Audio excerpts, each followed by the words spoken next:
Hey, welcome back. I'm Jim Lapierre.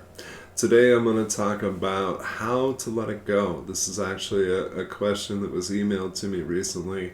Somebody I know in recovery who has made a lot of progress, but when she talks about losses in her life, when she talks about anxieties or fears that she has in her life, the advice that she commonly gets from people in recovery is that she needs to just let it go. She needs to turn it over. She needs to give it to God. Um, those are nice expressions, but if a person doesn't actually have the skills or the experience doing those things, then that's all they are, expressions. And they're frankly trite and not helpful. I notice that a lot of counselors that I meet talk that way too. They tell us that we need to be positive, we need to take good care of ourselves, but if we don't actually get down to, okay, and here are the actual steps, and here's how you actually do that, then all we're really doing is talking about ideas without any real application. So today we're talking about how to let it go. Letting go, whether it's the past, whether it's pain, whether it's something that we've struggled to remove from our lives, unhealthy people, places, and things. Letting it go, most often when people tell me that they've let it go, what they mean is they're ignoring it, they're trying really hard not to think about it, they're just white knuckling their way through the fear or through recovery or through sobriety.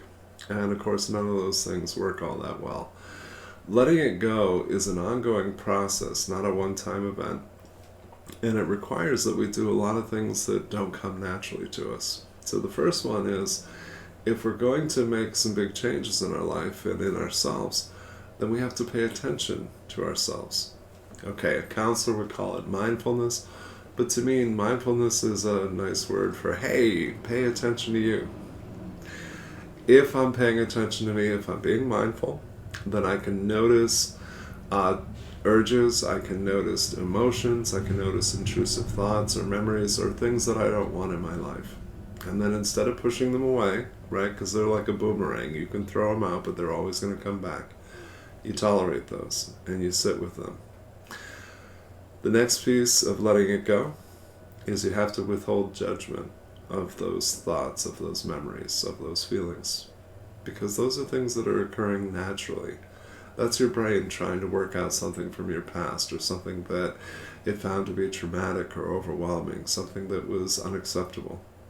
And it's way easier to tell myself that I shouldn't feel this way, that I shouldn't be thinking about these things. It's much easier to judge myself for being angry or for being hurt and try to think my way out of feeling that way. But it doesn't help. And in the end, it never serves me. Okay, so I have to pay attention to me. I have to notice what I'm thinking, feeling, and remembering. I have to withhold judgment of it. And then the next piece is I have to allow myself to experience it. And ideally, that's not something I do alone.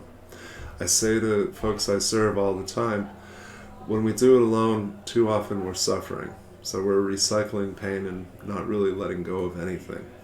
When we share pain or other experiences with good people, the chances of letting it go up about 1,000%, because I'm allowing someone to bear witness to my process, understanding what my needs are, and holding me accountable to make sure that I don't just continue to let myself down or say fuck it, because that's usually what we say when something's too hard. And I teach my clients, don't say it, say me, because that's what we're really saying. Okay, so I'm paying attention, I'm mindful, I'm noticing thoughts, feelings, and memories, I'm withholding judgment, I'm allowing myself to experience them, and I'm allowing myself to express them. And when I'm done that process, the amount that I've expressed and brought out into the open, I have the option to let that go, but I have to do it consciously. I have to make the decision. This much pain, this much fear, this much that I've expressed, whatever it is, whether it's 5 minutes worth or maybe a great deal more, this much I'm not going to continue to carry. I'm going to leave it right here where I've expressed it, and I'm going to go on with the rest of my life. Subconsciously, if I'm not making that decision, I'm going to gather all that back up, no matter how much I've brought out into the open, too often it feels like it's part of me. It feels like it belongs there. It feels like maybe I should continue to carry this. But that's not freedom. And that just guarantees that I get to carry the same amount of baggage or more. And so part of recovery for me means that I allow myself to empty those things that I've carried, those things that I find so painful or so scary.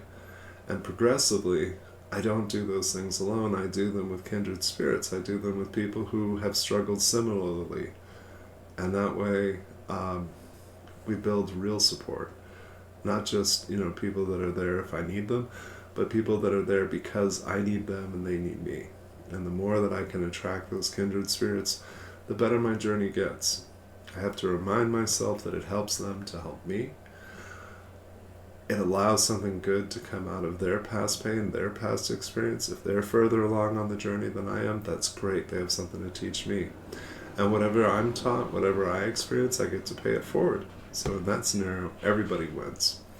So I hope that you'll practice some of those things very pragmatically, that letting it go will be more than an idea or just something that you aspire to, but something that you actually do. I hope that you'll email me your questions, jim@sobernow.com. Topics, things that you'd like to see covered. Always want to expand this conversation. I hope you're taking excellent care of you, and I hope you have a great day. Thanks.